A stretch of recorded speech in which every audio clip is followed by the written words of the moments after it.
Janey Sarther is the Max Education and Community Engagement Coordinator, and every year she helps organize free global flicks. She's here to share more about the incredible international films coming to the series this year. Welcome, Janey. Thank you. Good to be here. Thank you. So tell us about these movies. Every year, it's a different set. You think, how can we outdo how well it was received last year? And every year, with the help of the faculty and the global ed department here at COD, we just find new worlds and new stories to share. Well, and it always seems like there's too many. And then it's down to like, no, I want this one. Yes, and I want all documentaries. Like, give me the documentaries. I want the truth. And I want all of the, like the blockbusters. Love stories. Yeah, you want to laugh and cry. I want information. You want information. So that's a good news, though. There's a lot of perspective to make this balanced. So I think the best part about them is they are free. And I think that's one of the nicest things we do in the winter when it's February and March this year. Yes, and the colder the weather, the better the attendance. Everybody wants to get out. I think so. And get out for a reason. And it's a chance not just to see a film, but it's a chance to have a conversation. Following each film, we have faculty, staff that stay in their experts either on that country or that culture or that situation, and they help facilitate a dialogue. With the audience. Yes. And that's what I think is unique about it. It's a conversation with the audience and with each other. Yes. And I think that's what makes them so attractive to people, don't you? I agree. And I'm the type of person that I don't want to ask the question, but I want to hear the answer. And it's a really great time to better understand what happened in a film, or maybe something didn't quite click and you didn't understand what that was. Right. And it really takes that film experience to the next level of understanding. So this year, we have Frida, which I'm going to say is going to be one of my favorites, Sky and Ground, Z, 2 Days, 1 Night, Virunga, and Shoplifters. What's your favorite? I'm most excited for Sky and Ground. Okay, tell us about that one. Documentary. A family that is in Aleppo, Syria, has been bombed out of their home. They are forced, and they make their way to the Greek-Macedonian border and are stuck. They have relatives in Berlin that they can stay in touch with through phone. And they say, if you can get here, we can help you get asylum. So they start walking. 3 generations. Some of the filming is using their own phones. And they document by foot their travels to get to a new home. Well, and right now, how much more timely could it be? This is from 2018. This is current story. This is real life. Well, and it's probably happening right now as you're watching the movie, too. And the family is endearing. It's not all doom. It's really an uplifting story of what we can achieve and what we can do. Right. So, okay, so we have a documentary, and we have Frida, which is kind of like a biography, historical fiction. Yes, and it's a story you can hear over and over again because her life is so layered. It is. There's so many stories about her life that are so intriguing, and the film does this really unique thing where they recreate the painting in the film. So one of the paintings we have in our exhibit is the broken column, and that is created in the film, and that's the neatest thing to see this film and art come to life. Well, what I love about this movie is, 1, Salma Hayek stars in it. 2, the director, Julie Taymor, is brilliant. She's creative, she's artistic, she did The Lion King.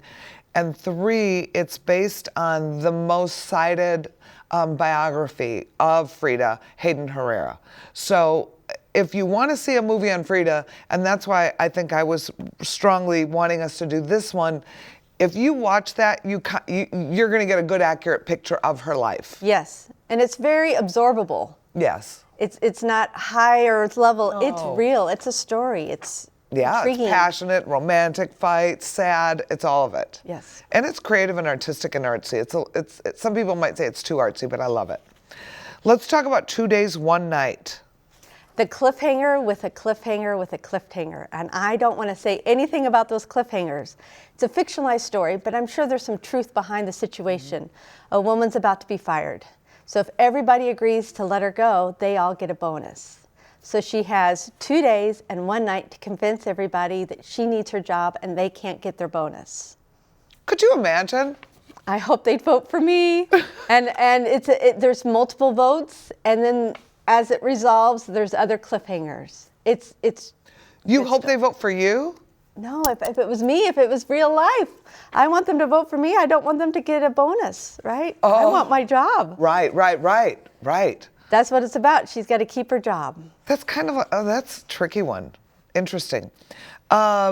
Z is a classic. Classic from 1969, I believe, but it's a thinly veiled truth about politics in Greece. Okay. But it is the first film in the Oscars that was nominated for both best film as well as best foreign language. It won the best foreign language. It was also up for a Cannes. It was also up for Golden Globes. So it was one of the first films that really was in all the top tier categories of award making. Okay, so we've hit Greece, we've hit Syria, we've hit Mexico, we've hit, let's see, what is 2 nights and 1 day? 2 days, 1 night, France. So now we have Virunga. The Congo. Africa. A beautiful story about how we are protecting animals, and those that are protecting the animals have to also protect the land. And they become soldiers to protect the land, to keep the animals safe. Their intent is to help the animals, but another documentary that's more about how do we protect the lands to keep the animals safe. Nice. And I bet it has beautiful cinematography of the animals and the apes and the jungle. And one of the producers is Leonardo DiCaprio. No way. Passionate about it and put his money forward to help the project. How nice is that? The last one is Shoplifters. That's an interesting one, I thought. It's about a family who are shoplifters who take an orphan in. Well, yeah, they're shopping more than just food. They're shoplifting people. But to help, the purpose and their intent is different than what it looks like on paper. Right. Well, I don't think they stole the child out of malice. I think they were trying to help the child. Yes. That's kind of a sad, sweet. That's your film. That's my film. Yes. Right, there's my film, right? There's my sad and dramatic, and that's Japanese. And these all have subtitles. Yes.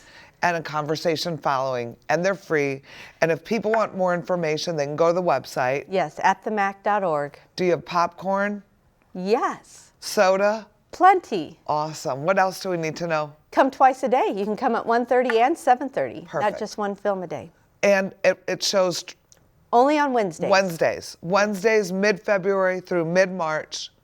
And our best suggestion is to park in the PE parking lot. Come in through our back doors. Very good. Janey, thank you so much. Thank you. Thanks so much. Come visit the MAC for Global Flicks on Wednesdays in February and March. Admission is free, and there are 2 showtimes available, 1:30 and 7:30. Visit atthemac.org for the schedule. Come visit the MAC this February. On February 6th and 9th, the best of London's award-winning stars will be broadcast directly from the stage to the MAC's big screen in the musical Kinky Boots. Hot Club of Cowtown returns on February 7th to celebrate their 21st anniversary. Hit Play Ballerinas will take the stage on February 8th. Experience the best of Second City on February 15th, a perfect date night to share with your Valentine. For tickets or more information, visit atthemac.org or call the box office at 630-942-4000.